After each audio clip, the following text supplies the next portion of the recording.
Action cam yang murah macam ni boleh recording dengan kualiti yang sangat padu. So guys, ini adalah action cam Akaso Brave 8. Jom kita unbox dulu. Cantik gila kotak dia. Betapa banyak aksesori korang boleh dapat. Kamera ini dia siap sedia satu stand yang macam ni sebagai hiasan sahaja. Korang boleh tarik keluar daripada kotak itu, jadikan sebagai stand. Casing ini korang actually boleh buka. Macam ini dia nampak lebih kecil. Plastik kita ambil keluar. On button, record button, mode button, mikrofon. Buka sebelah sini korang boleh charge dan juga masukkan SD card dekat dalam. Sebelah bawah sini adalah tempat untuk masukkan bateri. Dalam kotak dia ada provide satu shutter, mount yang macam ini, mount untuk basikal, yang macam ini, macam ini, banyak strap, tangan punya strap, kain double side tape dan juga ada strap lagi. Ini barang, charging cable, battery stand dan juga 2 biji bateri. Untuk touchscreen dia memang smooth gila. Kamera ini dia boleh support up kepada 4K 60 frame per second. Banyak orang dia tak tahu nak switch kepada front view. Korang cuma tekan mode button selama beberapa saat.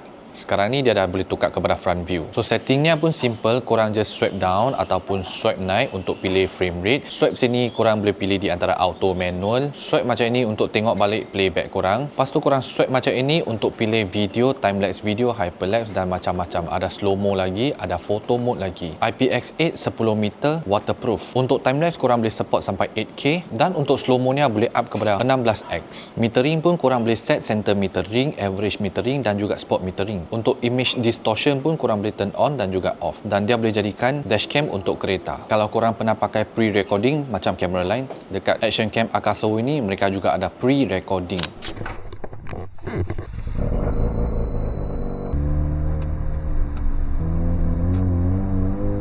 So guys, ini adalah recording daripada Akaso Brave 8. Suara pun directly daripada action cam ini. Sekarang ini sangat bising, bunyi exhaust, bunyi aircon dalam RX-7 rotary aku.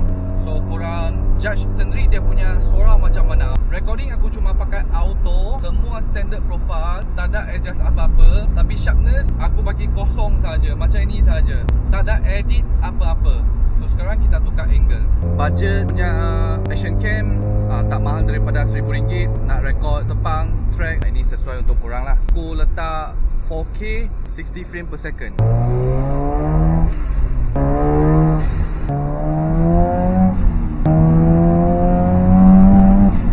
Straight directly connect macam ini. Nak tengok display dekat phone pun boleh. Tengok macam aku recording sendiri, boleh nampak dekat phone. Dalam sini korang boleh playback korang punya video lah. Download masuk korang punya phone pun boleh. Kalau korang nak connect secara dengan PC pun boleh. Korang cucuk Type-C ke dalam sini. USB storage. Korang boleh access dia punya video clip semua dekat sini.